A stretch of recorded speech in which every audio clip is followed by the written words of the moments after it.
Welcome, ladies and gentlemen. My name's Undying Chronic Heroes here on this Destiny 2 video, and today we're going to be taking a look at my top 10 favorite Titan exotics in Destiny 2. And of course, this list is completely subjective, so if you disagree with one of my points, my rankings, or whatever, let me know in the comments down below, because I want to learn why every single one of these is amazing, so I can go out there, try it, and update it for the next time I do this spreadsheet. And throughout the video, you'll be seeing this amazing dark theme, color-coded, pictured-out, linked spreadsheet, and if you wanted to get your hands on it, it is a fully public spreadsheet that you can use right now. All you have to do is head over to my Discord server that's linked in the description down below. Go to the channel called #YouTube Twitch, and around the date that this video came out, you'll be finding a link to this spreadsheet, which you can use fully for free. This video is sponsored by Raid Shadow Legends. Man, the amount of memes about being sponsored by this game, but this game is actually really good. Raid Shadow Legends is a free energy-based RPG for mobile and PC with incredible graphics. Maybe not as beautiful as my spreadsheets, but incredible graphics. And the footage that you see on screen right now is actual mobile footage that I captured on a phone for free. So in a nutshell, what's in this game? Well, there's a lot of things, including tons of champions, items, campaign missions, dungeons, bosses, seasonal PvP ranks, and best of all, 90-day daily login rewards. And oh baby, I do love myself a daily login reward.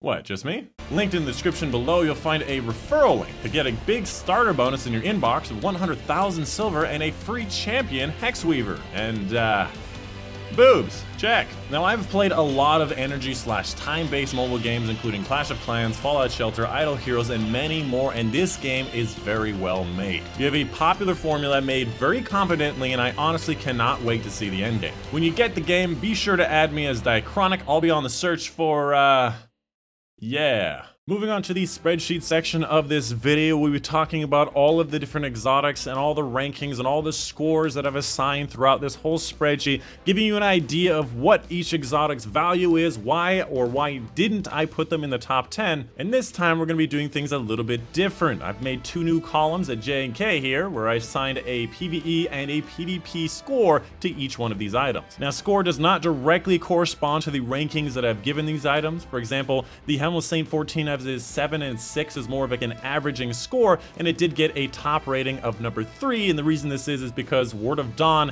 is what carries the Helm of Saint 14, not the exotic itself. So let's go ahead and get started. I wanted to briefly talk about each of the exotics that were not ranked, and then make our way in reverse order through the top 10. Starting up here at the very top, or should I say the very bottom, which I consider to be the literal #1 worst exotic in the entire game, hands down, bar none. Used to be the Wings of Sacred Dawn, but they buffed them, the Eternal Warrior. Now what this does is it gives you an overshield when you activate your Fists of Havoc. Now this overshield lasts for a little while and does block damage, but it's so not worth it. Technically, yes, you could switch to the exotic, activate your super, use your super, and then switch to some other exotic, but honestly, I'd rather just leave One-Eyed Mask on. That seems like a lot of work, especially on how slow PlayStation waits to get through the menus. This is an exotic that needs a serious buff. For example, if you gave Striker a 10% increase to the resistance that it has, Eternal Warrior would be something really nice to have at probably like a 6 or 7, but it would not be overpowered because it is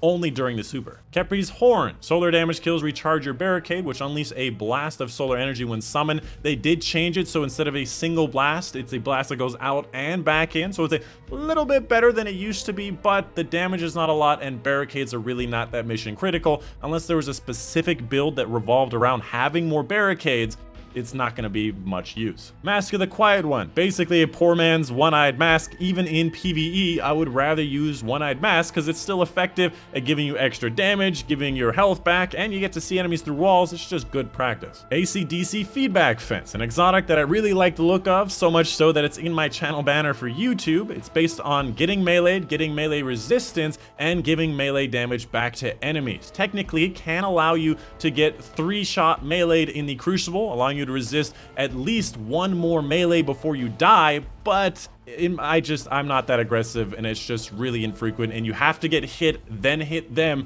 for you to get that bonus resistance. It honestly just feels like too much work. Aeon Safe, probably the second worst exotic in the entire game, giving you benefits to you and your allies and bigger benefits if they also have Aeon. It's really not that great. Ashen Wake, probably the third worst exotic in the entire game. Fusion grenades now explode on impact and gain increased throw speed. If fusion grenades one-shot in Crucible, this might have some pretty big advantages in PvP, but as such, they're not really that useful. Stronghold, an exotic that gives you bonuses to swords, but in my opinion, these bonuses are really not that useful because swords are really not that useful. However, I would say in the recent TWAB that I literally read today, they're going to be changing how swords work, so keep an eye on Stronghold. It might have its uses perhaps in the 5 to 7 range. Synthoceps, an exotic that used to be in my top 5 for a really long time in year 1 and year 2 of Destiny 2, but ever since we stopped using supers to do damage to bosses, it's really just become a melee extender in the Crucible. So right now, it is a 7 and a 7. It's very nice to have that extra melee range,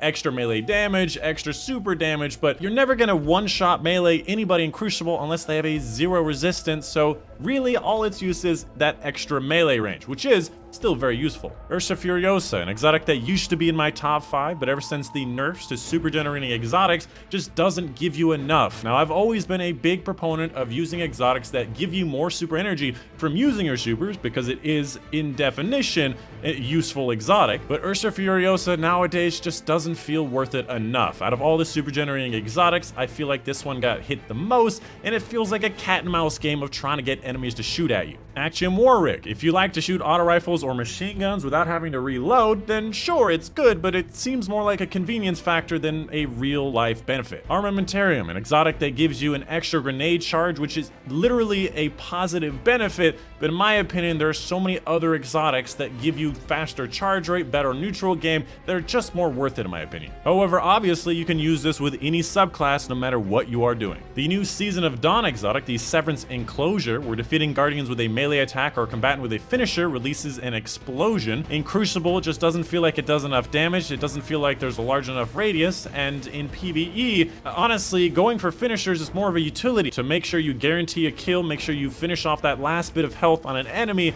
and also for style points. It's not really something that an explosion will really kill many enemies with. Antaeus Wards, an exotic that's actually got a very high skill ceiling, where it basically improves the slide, and sliding reflects incoming projectiles, and reflecting those projectiles grant you super energy. So if you got good with these, you can definitely have a lot of scenarios where you're gonna tank some pretty crazy slide shotgun shots in the Crucible, but personally, not really my style, and I could never figure it out. And it's also a bit inconsistent. It has to be at a certain moment during your slot. The Dune Marchers kind of feels like the Lion Rampant and the Peregrine Greaves had a baby, but both of those effects are kind of middling and don't really do that much. And by the way, I have tested it, the Dune Marchers are in fact slower than the Lion Rampant. The MK44 Stand-Asides. It's kind of like the Insurmountable Skull Fort in a bit of a more generalized form with a slightly smaller amount of benefit, where when you're sprinting you get an overshield, and when you hit the enemies you get half your melee energy back. But Insurmountable Skull Fort gives you your full melee energy back, and it also heals you, so it just doesn't feel like MK44s are really that great. The Peacekeeper, giving some pretty impressive bonuses to SMGs, allowing you to ready them faster, reloads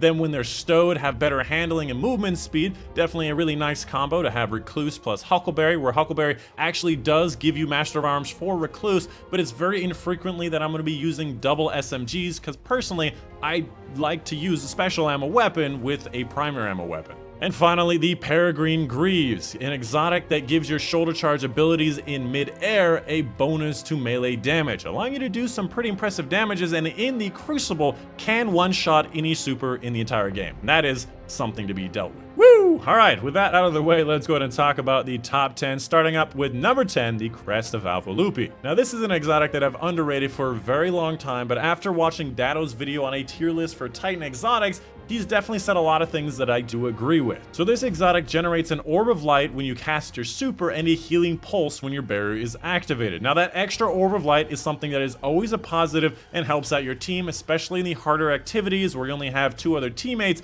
Summoning that orb of light can be the difference of a super or not a super. But the main use is going to be that healing pulse, kind of like a Wormhusk Crown. When you are about to die, you can back up, throw down your barricade, which is already a defensive act, meaning that it will defend you from damage, and you get that extra healing pulse, allowing you to survive a little bit longer, allowing you to re-engage with the enemies, and just in general, something that can in fact be used in endgame. Coming up at number 9, we have the Heart of Inmost Light, where you're using your ability, grenade, melee, or barricade empowers the other 2 abilities, which means that they charge a little bit faster, on top of doing more damage. Used to great effect in PvE, but had some problems with in PvP, but definitely something that holds up in both modes. At number 8, we have the Lion Rampant. My opinion, going to be your go-to sprint boots. I have made many tests since Warmind DLC, and it is in fact faster than the Dune Marchers. On top of that, it allows you to fly for longer distances, which is really useful for your jump puzzles. It also makes it so you have more accurate hip fire while you're in the air. And just in general, movement speed, moving faster, escaping battle, chasing down targets is something really valuable in both PvE and PvP. Coming up in number 7, you have your Worm God Caress, your go-to punch gloves when it comes to doing DPS in PvE, something that has in fact been disabled multiple times as Bungie is searching for a fix to it. Its main perk, Burning Fist, where melee kills increase melee damage for a short period of time, up to 5 stacks, and additional kills extend the duration and increase the effect. Now, I kid you not, if you get the ×5 for Burning Fist, then you get 1-2 punch on 2 different shotguns and tractor cannon, Zolmak, you will kill him in 7 punches. I am not kidding when I say this, 7 punches. And that is why, currently, they've disabled the Worm God Caress. So I don't know what it's going to look like on the other side of the disabledness, but currently, this thing has been a monster at doing DPS. However, it does take a bit of setup, so it's not useful everywhere. And definitely specifically useful in PvE, not really happening that often in PvP. Coming up at number 6, we have the Doomfang Pauldron, an exotic that came out since the game released, has been changed and buffed since about a year ago,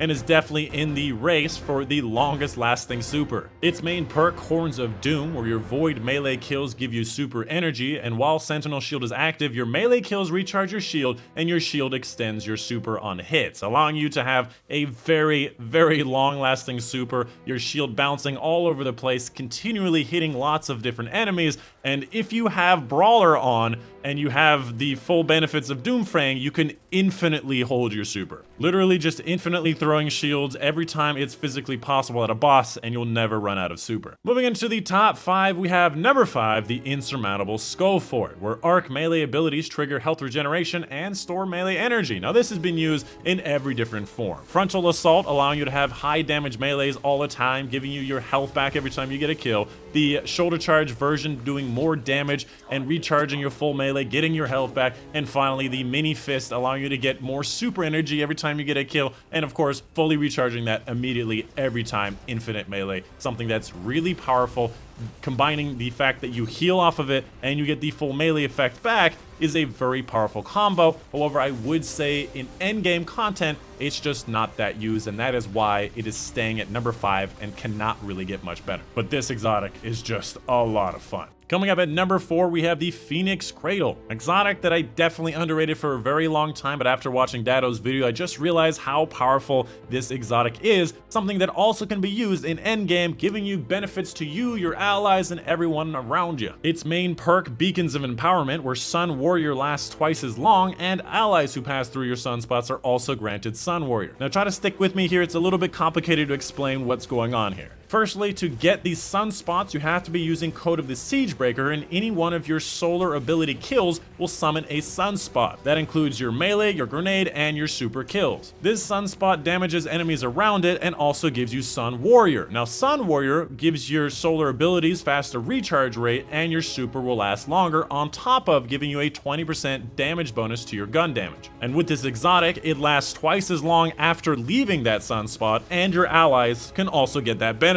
So you're buffing your allies, you're buffing yourself, and you're also just getting lots of grenades, lots of melees, lots of super, and it's just a really nice thing to have. I will say though that it's definitely something you use in PvE and really not that much in PvP. Coming up at number 3, we have the Helm of Saint 14, where enemies that enter your Ward of Dawn are blinded, and allies that enter gain an overshield that they can take with them after they exit. And guarding with your Sentinel Shield also blinds nearby enemies. Now, in my personal opinion, this effect is worthy of a 6 or 7, and is not the best effect in the game. However, the Ward of Dawn is the best weapon damage bonus in the entire game, and is something that everybody uses in every raid and a lot of different activities as well. So the Ward of Dawn definitely carries this exotic to number 3, but the exotic itself is not that powerful, especially considering if you're in the Ward of Dawn, you already get an overshield, you just can't take it with you. Coming up at number 2, we have the Hallowfire Heart, in my opinion, a criminally underrated exotic, an exotic that I placed at number 1 in the entire game for like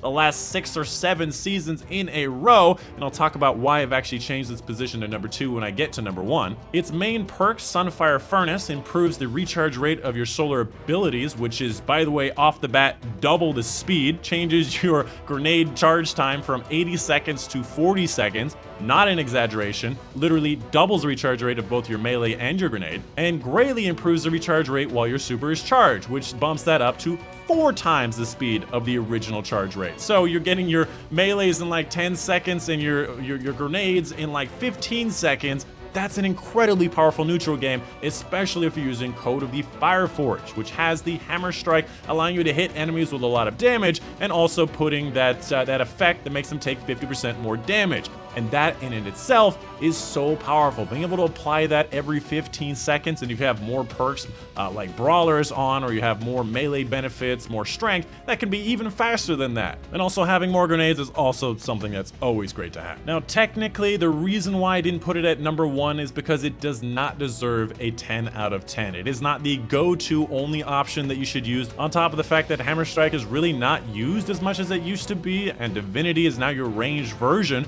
of an enemy debuff, so you don't really use it on raid bosses. And finally, coming up at number 1, the One-Eyed Mask, an exotic that's been through, I think, 2 or 3 nerfs, and is still, in my opinion, the number 1 exotic for Titans, and the only exotic in the entire game that deserves a 10 out of 10, because in PvP, it is the only exotic that is the necessary choice for most or all application. Because when it comes to PvP, there are some other ones that are nice to have. Insurmountable Skullfort if you're going for a melee build, if you wanted better supers, Doomfang Pauldrons, if you wanted to get that bonus health or that extra super, you could have something like Crest of Alpha Lupi or some of the other items, but in every scenario, I'd still rather have the One-Eyed Mask, and that is what deserves a 10 out of 10. And also, it's very useful in PvE as well. Now, not a lot of people use it in PvE, because in my opinion, there's definitely better choices, but it's definitely a great survival tool for that mode too. And that is going to be pretty much it. Let me know in the comments down below what you think. If you had any tips, tricks, any other exotics that I may have missed, anything about these exotics that I may have missed, please let me know in the comments down below. And of course, again, check out this spreadsheet. It's got legends, color codes, nodes, extra information, sources, down to our Lord Savior. I love that part of it. It's all here. And of course, this is just one of many spreadsheets that I do. I have them for the Hunter, I have it for the Warlock, I have it for the armor mods, I have them for all of the weapons for both PvE, PvP. I have a lot of spreadsheets, and they're all fantastic, beautiful spreadsheets. So check them out at my Discord. But yeah, hope you guys did enjoy. I've been your host, Chronic, and I will see you guys on the next one.